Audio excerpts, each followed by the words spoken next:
오늘 첫 소식입니다. 정부가 에너지 공기업 구조조정 방안을 내놨습니다. 한전 아닌 다른 민간 기업도 전기를 팔 수 있도록 했고 석탄공사는 점진적으로 문을 닫기로 했습니다.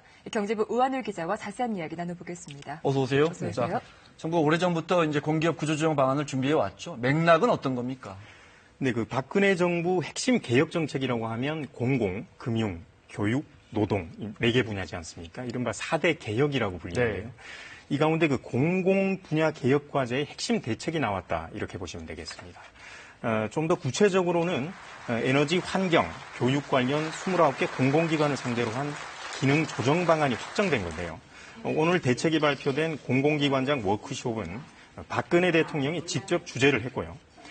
공공개혁은 끝까지 간다는 각오로 추진해달라며 의지를 피력했습니다. 네, 가장 눈에 띄는 내용은 한전이 독점하고 있었던 그 전력을 민간 판매하겠다는 것인데 이 내용 한번 짚어볼까요? 네, 그렇습니다. 그 전력 판매의 경우는 지금도 사실 민간 사업자가 할 수가 있습니다. 네. 다만 그 송배정망 설치라든지 한전과의 가격 경쟁이 쉽지 않아서 시장에 뛰어드는 사업자가 없는 건데요. 네. 정부는 그 태양광 등 그 에너지 신사업자들이 소비자에게 직접 전기를 팔 수 있도록 지원 체계를 강화할 계획입니다.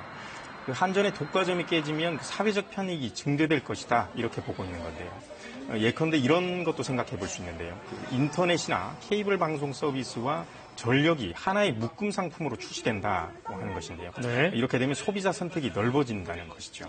보통 이렇게 경쟁이 좀 가열되고 소비자 선택폭이 넓어지면 가격은 내려간다고 들었는데 그러면 전기요금 좀 내려갈 수 있을까요? 그런데 그 전망은 좀 다릅니다. 그 전기값이 오히려 더 오르는 것 아니냐 이런 우려가 있는데요. 선진국의 경우도 실제로 그 전력 판매 시장을 개방한 뒤에 네. 요금이 오른 경우가 적지 않았기 때문입니다. 정부도 이번 개편은 그 전기요금 인하가 목적이 아니라 전기 에너지 시장 활성화에 초점이 맞춰져 있다 이렇게 설명하는데요. 부작용 우려에도 불구하고 정부가 이렇게 추진하는 이유는 민간 시장의 효율성으로 공공기관의 비효율을 제거하겠다는 원칙 때문입니다. 네. 전력 시장 개방의 구체적 일정은 올해 안으로 발표될 예정입니다. 정부의 이번 개편안에 따라서 그동안 적자 운영을 해왔던 석탄공사는 결국 폐업 수순을 밟게 되는 겁니까? 네, 그렇습니다. 자본 잠식 상태인 그 대한석탄공사는 감산과 인력 감축을 추진하기로 했습니다. 네.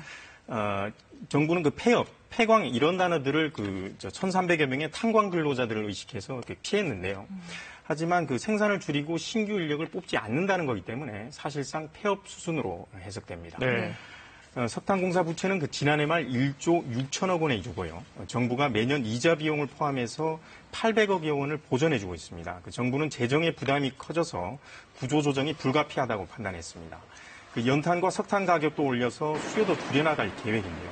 다만 연탄 주소비층인 취약계층에 대한 지원책은 늘려가기로 했습니다.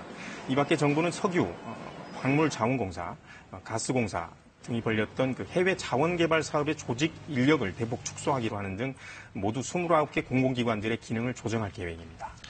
오늘 발표 내용 보면 에너지 공공기관들 상장하는 그런 방안도 있던데 이렇게 되면 이제 민영화 논란도 있다를 거고요. 남은 과제들 어떤 게 있습니까? 네, 그렇습니다. 그 공공 분야를 바로 민간 시장에 개방하는 것은 쉽지 않은 문제죠. 상당히 민감한 문제인데요. 방금 말씀하신 그 발전회사 5곳 등 8개 공공기관의 상장 문제도 정부는 민영화가 아니라고 얘기하고 있습니다. 네. 왜냐하면 그 51%의 지분은 계속 갖고 있겠다. 네. 이런 얘기인데요. 그런데 나머지 앞서 말씀드린 그 석탄공사의 폐업 문제랄지 전력시장 개방 문제 모두 구체적인 이해관계자 당사자들이 있기 때문에 이들과의 갈등이 있을 수 있기 때문에 그 사회적 비용을 줄이는 그런 방안도 모색해야 한다고 전문가들은 얘기하고 있습니다. 네, 그러니까 정부가 지분 대부분을 절반 이상 갖고 있으면서도 가급적 시장 친화적인 공기업 만들어 나가겠다 이런 뜻으로 받아들이겠습니다. 네. 자, 우한울 기자였습니다. 고맙습니다.